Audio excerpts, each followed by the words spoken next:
The Tracks of the Dragons. Until Marco Polo's adventurous journey, China was very isolated from the Western world.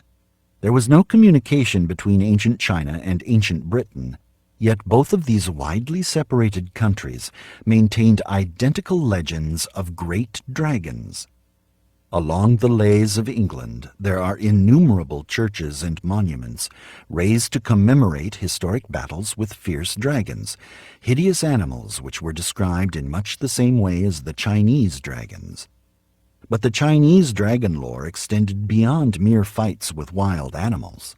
The Chinese laid out dragon paths, noting that weird flying objects appeared year after year following the same routes.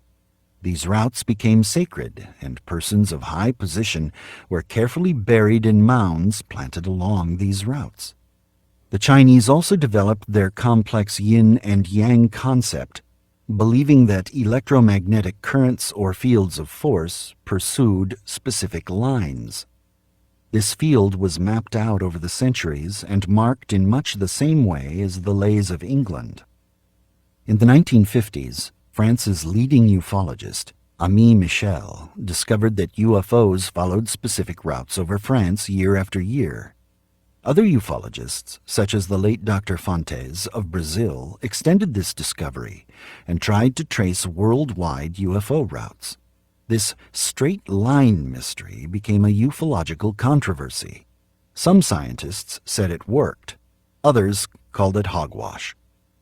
Here in the U.S., it has been noted that UFOs seem to appear frequently in the mound areas of Ohio, etc., and even seem to traverse lines between such areas. This planet is surrounded by a magnetic field which follows different courses in different parts of the world. Places marked by magnetic anomalies and compass deviations do seem to experience more UFO sightings than places where the natural magnetism is more normal. Even more peculiar is the fact that many of the ancient temples of both the East and West were carefully built directly over magnetic anomalies. How did the ancient peoples locate these spots? Was their science as advanced as our own?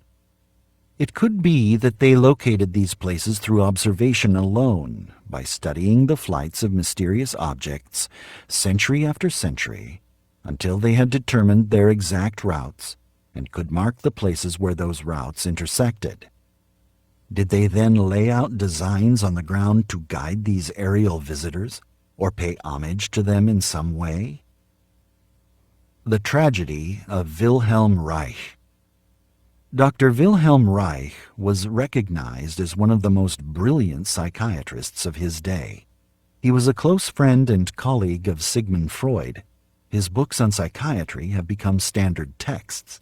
But in the 1950s, Dr. Reich was seized by a strange obsession. He retired to a house in Maine to work on an elaborate theory. He came to believe that there is a high-frequency field of force surrounding us which supplies energy and life. He called it orgone. In many ways, Reich's orgone theories duplicated ancient Chinese beliefs. He suspected that UFOs, which he saw frequently in Maine, somehow used this orgone for their propulsion, and he constructed instruments which, believe it or not, caused UFOs to explode or dissipate. Today, many scientists are engaged in research similar to Reich's.